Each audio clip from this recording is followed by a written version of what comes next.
There's one terrible pilot. How was the war on terror won? America was targeted for attack. Investigate this act of war before these attacks on our freedom. One terrible pilot. Hello, I'm Barry Zwicker, journalist and media critic. Welcome to The Great Conspiracy, the 9/11 news special you never saw. On this program, we ask questions the 9/11 Commission and the media never asked. We introduce experts you've never seen before and provide background you never get. We recommend books, magazines, videos, and DVDs you've probably never heard of. And websites the media keep under wraps. We avoid thought stoppers such as anti-American and conspiracy theorists and that new word believed to be linked to Al-Qaeda. U.S. President Franklin Delano Roosevelt declared, "The greatest thing we have to fear is fear itself."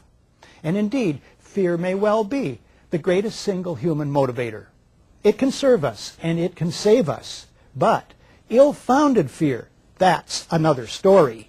For instance, before we commit to a war based on a threat we're told to fear, before we commit our children's blood and billions of dollars to that war, we'd better be sure the threat is real, that a clear and present danger exists, because war itself is to be feared. U.S. President Franklin Delano Roosevelt fought fear. Today's leaders traffic in it, chiefly the fear of terrorism. That's it. Not global warming, not the end of oil, not domestic and worldwide injustice, not rampant militarism, not war itself, or even war without end. Just terrorism. The words are hypnotically repeated. Terrorism, terrorist, terrorist threat, and of course, believed to be linked to Al-Qaeda. These words appear in millions of newspaper and magazine headlines and are embedded by the billions in stories. But it's the so-called war on terrorism that's in our faces practically 24/7 as the inescapable focus of our existence and the justification for great sacrifice. One day, our grandchildren will look back on this time and ask, how was the war on terror won? And we will tell them about the brave men and women who gave their lives so that we could live in freedom. Some would have it that our support for this new quasi-religion, the so-called war on terrorism, is the measure of our commitment to country and civilization. This program explores interwoven fictions that make up the fabric of the so-called war on terrorism. It explores the promiscuous issuing of terror alerts. It explores the biggest secret and dirtiest deception of all, bloody terrorist events carried out not by foreign but by our governments to trick the public into supporting war and police state agendas. We explore in particular the radioactive core of today's terrorist hysteria, namely the official story of 9/11, the overarching fiction and crime and cover-up of our time. Before you see this program, or after you do, there may well be another state-sponsored dirty deception. If there is, and if the information in this program helps you to see it for what it is, it will have been worthwhile. The sacred text at the heart of the so-called war on terrorism is the official narrative of what happened on September 11th, 2001, namely that the whole of U.S. intelligence, civil aviation, military, and the political apparatus is caught completely off guard by one evil man and his small network of co-conspirators. America was targeted for attack because we're the brightest beacon for freedom and opportunity in the world, and no one will keep that light from shining. That provides ready-made, easy-to-hate villains and their motives. They hate our freedoms, George Bush repeats over and over. But the official story just doesn't make sense, as we will show. It's exploited as planned by its creators, the government. But final responsibility for the unbelievable story living on to the extent it does in the public mind lies with the vast majority of my colleagues in the mainstream media. If they ever start to do their job properly and examine it skeptically, the official story will crumble into dust finer than that of the Twin Towers. Now, absolutely no one disagrees that 9/11 was a conspiracy. Conspiracy is at the heart of the official story, after all. A conspiracy perpetrated, allegedly, by Osama bin Laden. But what if the conspiracy were hatched not in a cave in Afghanistan, but in Washington, D.C., at the highest levels of the U.S. government? What if the public found out the official story is a big lie? How might that change plans for endless war? There are other paths to true security and lasting peace. The first step on those paths is to expose the official 9/11 story for what it is, a contrived fiction, and then to demand a true accounting of what happened on 9/11 and who was behind the events of that day.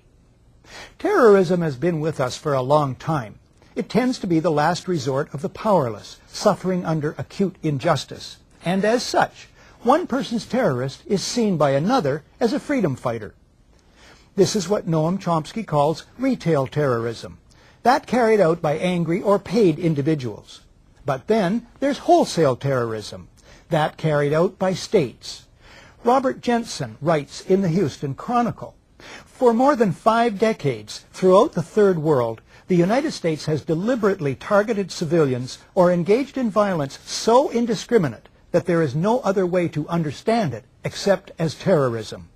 And it has supported similar acts of terrorism by client states." He could have reached back further. In his new book, The American Empire and the Fourth World, Anthony J. Hall, according to one reviewer, connects the unspeakable crimes visited upon indigenous people since the conquest by Columbus in 1492 to today's so-called war on terror. According to Hall himself, the imagery of terrorism has replaced that of savagery and then communism as the main explanatory catch-all to describe the real, illusory, or manufactured enemies of the American way of life.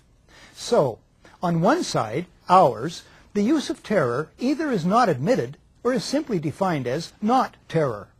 And the other side's terror is defined as the only kind of terror. Terror then needs to be put into perspective.